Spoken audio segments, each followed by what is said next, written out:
Bonjour, donc on continue. Donc on est arrivé au point, les enjeux de la communication. Donc avant les enjeux, on va voir une définition de la sociologie de la communication selon l'ancien cours. Donc, les sociologies qui traitent de l'information sont aujourd'hui principalement des sociologies de mass média. Auparavant, toutefois, la sociologie de l'information et de la communication s'était constituée pour étudier ces échanges, décrivant leur contenu. Elle montrait aussi les rapports de pouvoir qui se développent autour de l'information et s'efforçait de mesurer l'influence que peuvent avoir les supports techniques, radio, cinéma, télévision, nouveaux médias, sur les comportements des citoyens ou des consommateurs. Donc ici, en quelque sorte, c'est la sociologie de la communication essaye de comprendre comment les médias influencent sur les comportements des individus. À titre d'exemple, le comportement des consommateurs. Donc dans la radio, le cinéma et tout, la télévision. Donc ça parle de la publicité ici.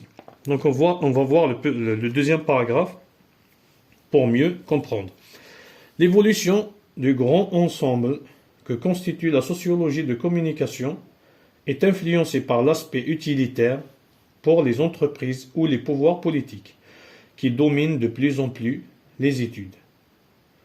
Donc, les entreprises et les pouvoirs politiques sont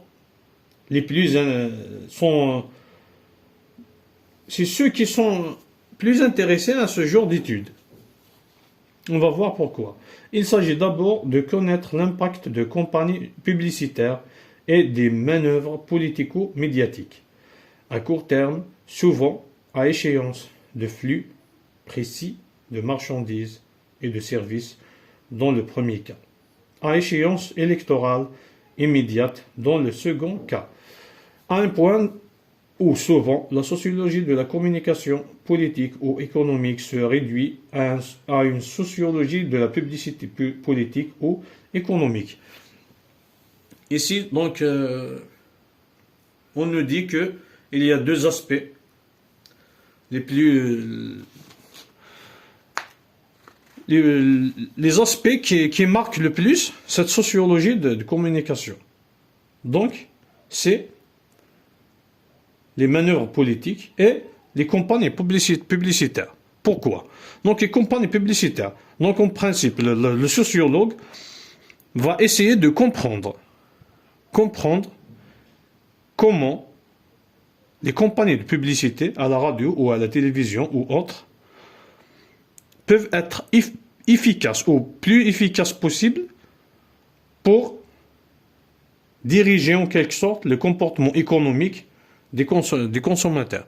Pour influencer, si on peut dire ça, les consommateurs à acheter certains produits, plus que d'autres. Donc c'est pour ça que les entreprises s'intéressent à ce genre de recherche. En notre cas, les manœuvres politico-médiatiques. Donc bien sûr, dans notre pays, je ne sais pas, mais dans les pays développés, il y a toujours un sociologue et un psychologue qui suit,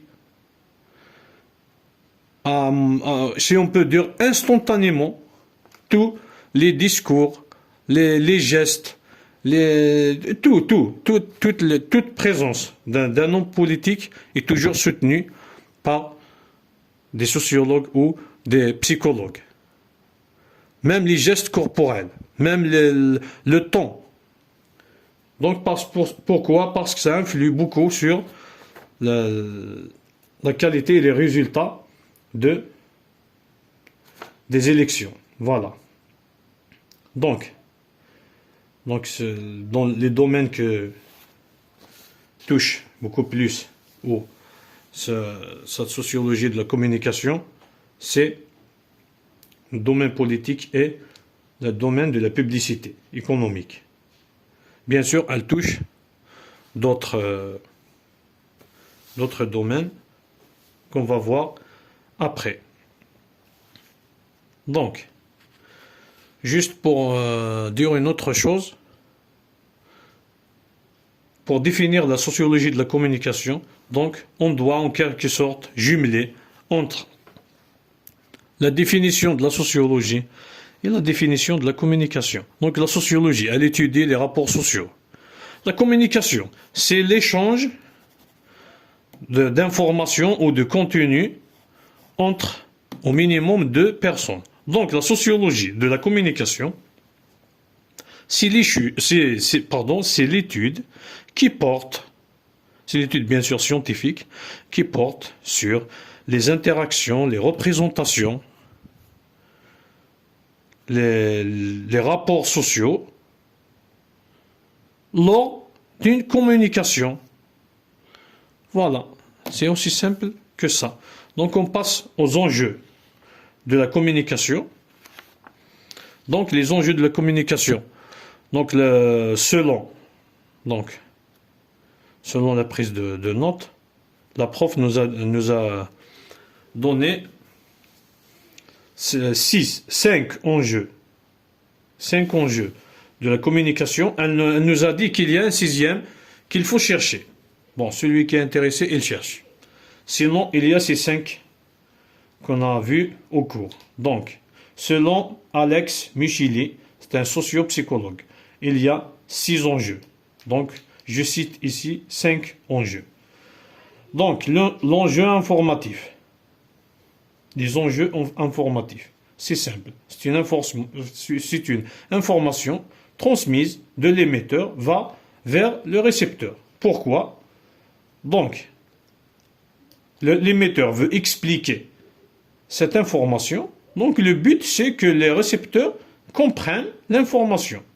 C'est ça, c'est une information donc de l'émetteur vers le récepteur. Elle a 2 volets, comprendre et expliquer. La compréhension et l'explication. Donc, le deuxième enjeu de position d'identité.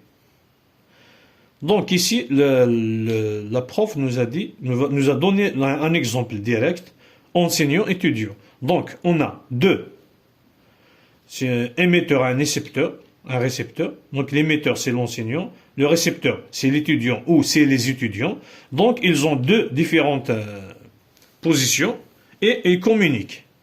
C'est ça, en général, ce que veut dire l'enjeu de position d'identité. 3.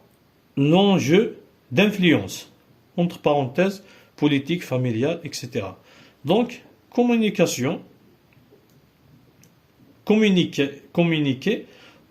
dans le but d'influencer. Point. Si quelqu'un communique avec une autre personne ou un groupe de personnes pour influencer, pour les pousser à quelque chose, donc on est dans l'enjeu d'influence. Comme, à titre d'exemple, les discours politiques qui essayent d'influencer les populations pour voter à eux. Voilà. 4. L'enjeu relationnel. Grâce à la communication que les individus arrivent à tisser des liens. Donc, pour avoir des relations avec d'autres gens, bien sûr, il faut communiquer. Donc peut-être commencer par bonjour, etc., demander le nom, etc. Et après, donc c'est ça l'enjeu relationnel, c'est communiquer pour le but de tisser des liens, des relations. Donc c'est ça les enjeux relationnels. 5. L'enjeu ou les enjeux normatifs. Normatifs, c'est les normes, les règles, etc. On ne communique pas dans l'anarchie, mais dans le cadre et dans le calme et dans l'ordre. Donc, la communication doit être organisée par des normes, entre parenthèses, soit formelles ou informelles. Donc, les enjeux normatifs, bien sûr, lors d'une communication, toujours il y a des normes qu'on respecte. soit formelles ou informelles. Par exemple, les normes informelles, par exemple, quand on s'adresse à un enseignant, on ne peut pas tutoyer, on ne peut pas dire tu. C'est pas une loi qui est dans le manuel de l'université, mais les normes, selon les normes, on ne peut pas s'adresser à un enseignant, même si cet enseignant, par exemple, est même si je suis âgé plus que mon enseignant, mais je ne peux pas lui dire viens, tu m'expliques ou je ne sais pas. Je ne t'ai pas compris. Non. Donc on va toujours utiliser vous. On va pas tutoyer. Ça c'est pas parmi les normes. Les normes, l'enjeu normatif. Donc l'enjeu normatif, on a dit, c'est les normes et les règles. Donc on communique pas dans l'anarchie, mais dans le calme, dans l'ordre. Donc ces normes, il y a les normes formelles et les normes informelles. Donc il reste un dernier point que je vous conseille de chercher. Je ne sais pas pourquoi. Le 6e enjeu. C'est tout normalement. Donc la prochaine vidéo portera sur l'historique, un peu, non, pas l'historique, les théories ou les modèles de communication. On parlera un peu sur les théories et les modèles de communication et l'histoire du développement de la sociologie de la communication. Et je vous souhaite une bonne chance à toutes.